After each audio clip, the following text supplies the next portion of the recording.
Hello नमस्कार।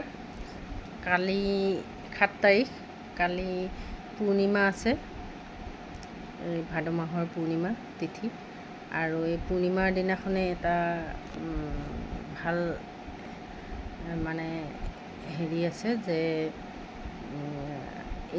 दिनटो पूर्णिमार दिन और राति पूर्णग्रास चंद्रग्रहण आछे और भारतवर्षत दृश्यमान बुली आछे दृश्यमान हब और चंद्रग्रहण तो राति हब गति के पूर्णग्रास हब और सूतक समय हुई रातिपुआ 9:30 পৰা 12:30 और सन्धिया देखार समय हुई 7টাৰ পৰা 8টাৰ ভিতৰত राति এইখিনি সময়ত সকলোৰে ওপৰত অসৰ পৰে। গতিকে আজিয়েই যিসকলে পাৰে তুলসী পাত কেইটামান ছিঙি থওক আৰু নহলে কালি ৰাতিপুৱা সোনকালে উঠি ছিঙি থব। ছিঙি খাদ্য যি বনোৱা থাকে তাত দি থব, তেতিয়া কোনো তাত খানাত বেয়া নিগেটিভ এনাৰ্জি নাহে আৰু তুলসী পাত থৈ দি খানাখিনি খাব পাৰিব। আৰু পূজাৰ স্থানত বা পূজা সেই সময়ত বন্ধ কৰি থব। কালি দান কৰিলে ভাল, ক্ষীৰ যদি খুৱাব পাৰে ভাল, কাউৰী বা চৰাই এইবিলাকক শস্য ছটিয়াই দিলে ভাল খাবলৈ। গতিকে ভাল কাম সেনেকুৱা কৰিব লাগে। আৰু মৃত্যুঞ্জয় মন্ত্ৰ বা কবচ জপ কৰিব লাগে। চন্দ্ৰগ্ৰহণৰ সময়ছোৱাত ডেলিভাৰী মানুহবিলাকে খাদ্য সেই সময়খিনিত গ্ৰহণ কৰিব নালাগে আৰু বৃদ্ধ লোকেও সেইখিনি সময়ত নিজৰ পাপবোৰ খণ্ডন কৰিবলৈ নাখায়।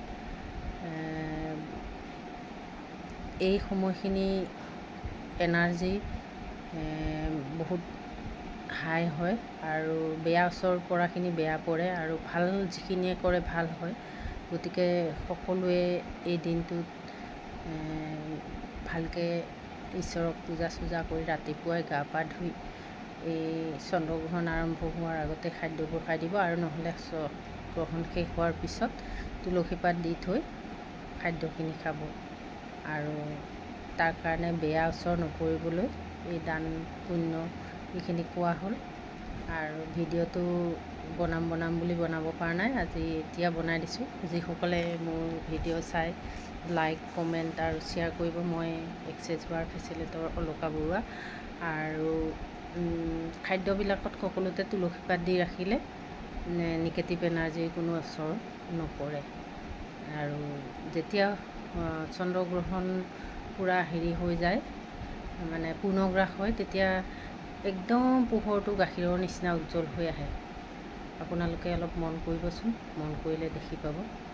আৰু এইখিনি ভালকৈ কৰিলে যাৰ ভাল এনাৰ্জিত কামখিনি হয়, কেৰিয়াৰ গ্ৰোথ এইবিলাক চব মেনিফেষ্ট কাম দিব। কিছুমানে কৰিব পাৰে, বেমাৰৰ কাৰণেও কৰিব পাৰে, মুঠতে সময়খিনি মতে চলিব পাৰে। আৰু এক্সেছ বাৰ যিবিলাকে মোৰ সৈতে ক্লাছ কৰিব বিচাৰে যোগাযোগ কৰিব। মই গৈ আছোঁ তিনিচুকীয়া, ডিব্ৰুগড়, যোৰহাট। আৰু যিসকলে মোৰ লগত যোগাযোগ কৰি মোৰ ভিডিঅ' চাই ভাল পায় আৰু ফোনতো যোগাযোগ কৰিব পাৰে। মই ছেশ্যনো দিম আৰু ছেশ্যন দিবলৈ যাম। ছেশ্যন দিবলৈ অলপ 3জন হ'লে ভাল হয়। গতিকে মোৰ সৈতে যোগাযোগ কৰিব যিসকলে ছেশ্যন লয় আৰু ক্লাছ কৰে। এক্সেছ বাৰ মই অলকা বৰুৱা। আজিলৈ আহোঁ। পুনৰ ভিডিঅ' আকৌ বনাম বাৰু। আজিলৈ ধন্যবাদ।